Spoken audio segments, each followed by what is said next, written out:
some percolations and you guys are struggling, okay? Once we get in so deep, like this really becomes sort of a struggle, especially when they start putting their shoulder down and you're really getting into a position where you feel tight and locked down on the ground. Here's the number one concept I tell people when they're caught into deep side control. Immediately, I want to start threatening his neck. Okay? What did they say at Karate Kid Part 3? A man can't breathe, he can't fight. Okay? So I want to start messing with his breathing as soon as I can. Okay?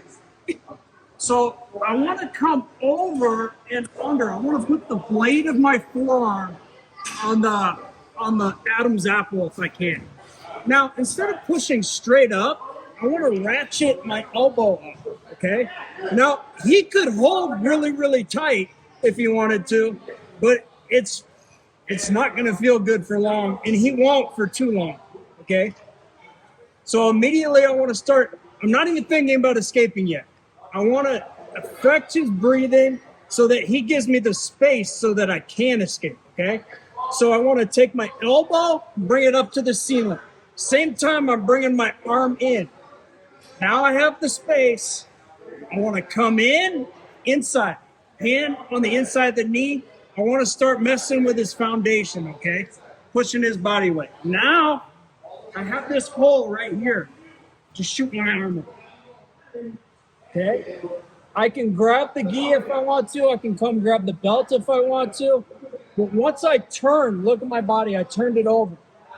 I want to come all the way over and get my hand up. I'm going to do a push-in.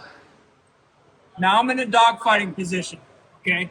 So I can either get away, or I can stay in here and try and grab and get him over, but at least I'm not in side control, okay? Here we go. I'm coming in. And sometimes their head's like close like this, so I have to wait a little bit and maybe even push his head away to get under. Okay? Elbow to the ceiling. As this arm comes in, I'm going to push the knee away. I want to mess with his foundation. This arm swims under. Up, push up. Make sense? Let's try it on 3. 1, 2. Get my space. I mess with this structure. I go under. A lot of times they'll slide into like they'll try and do this. What you don't want, okay? So when you're doing this escape, I need to be really mindful that I'm not allowing this arm to be sucked up in there. Okay? Now, worst case scenario, if it does, okay. My first reaction is I'm going to move my body as far away from him as possible, as parallel, and I'm going to try and sit up. Okay? A lot of times I'll do this and I won't get it, but it'll make him react and come back. Okay, pull, and you have to make a reaction. Another thing that happens, I'm going in here. Even when I haven't gotten the space to shoot this through, is he'll sit back and sit through.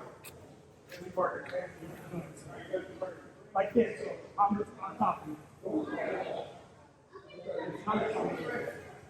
Again, it's the same escape. Okay? Move my body away, grab some pants, move my body away, and try and get him up with this one. Okay? Move forward. Now, when I do this, a lot of times he's going to come over here and react. Okay? It's the perfect time to hit your skill. Anytime someone goes, double arms on one side, your stiff arm escape is here. Alright?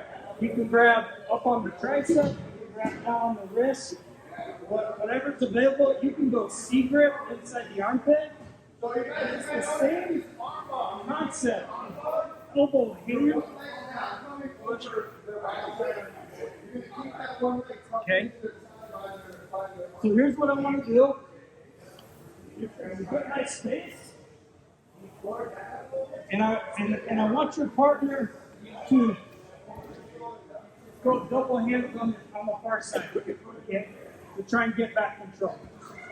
Here, as soon as he goes double hands, I want you to grab the wrist, grab the sleeve rubber, I'm going to stiff arm out, elbow hand. Okay? This is the efficient way to get up. Elbow, hand. Come back and get your guard. Now, a lot of times, I'll do elbow, hand, and I'll just come all the way up. Okay? Because I don't like being in my guard. Here. Move. Come forward. The other way. All right. So, peripherally, if you ever have somebody go double hands over, you know that you can grab the far side hand with a grip, extend it out, and move your own body underneath them. You either get all the way up or at least get your guard back. Okay? Makes sense? Up there. 1, 2. On the last one, okay? If I'm going in here and I've hit this and he does go to Kesa, okay? It's a really bad spot for me, okay? But in the transition, if I see the transition coming, good. If I'm in here, I really need to time the transition, guys. Go ahead and slide into it and get my elbow down to the ground. That is the absolute key. Okay? If I can get my elbow down, he doesn't have it. I'm going to escape. I'm going to turn and go out the back. Okay? So once we're in this position, okay, I got my elbow down. All I need to do now is just show. Come around the back. So them going to Keisakatami, it's dangerous for you, but it's really the easiest way out if they try and do it on you. You just got to be really aware. That, in my opinion, is the most dangerous aspect of this escape, is them sliding into that easy. Okay? So let's practice the awareness of it. Over here, push, shoot. He's going to come into it. I got to get my elbow down. Once I get my elbow down, I can just go flat. Come out the back.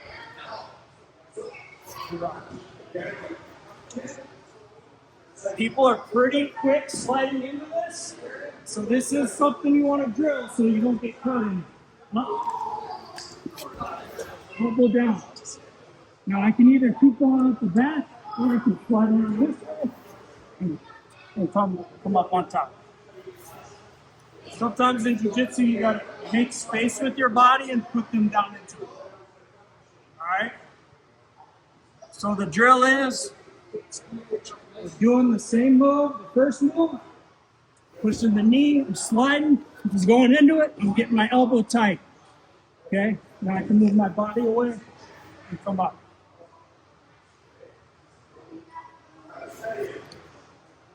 Up, 1, 2.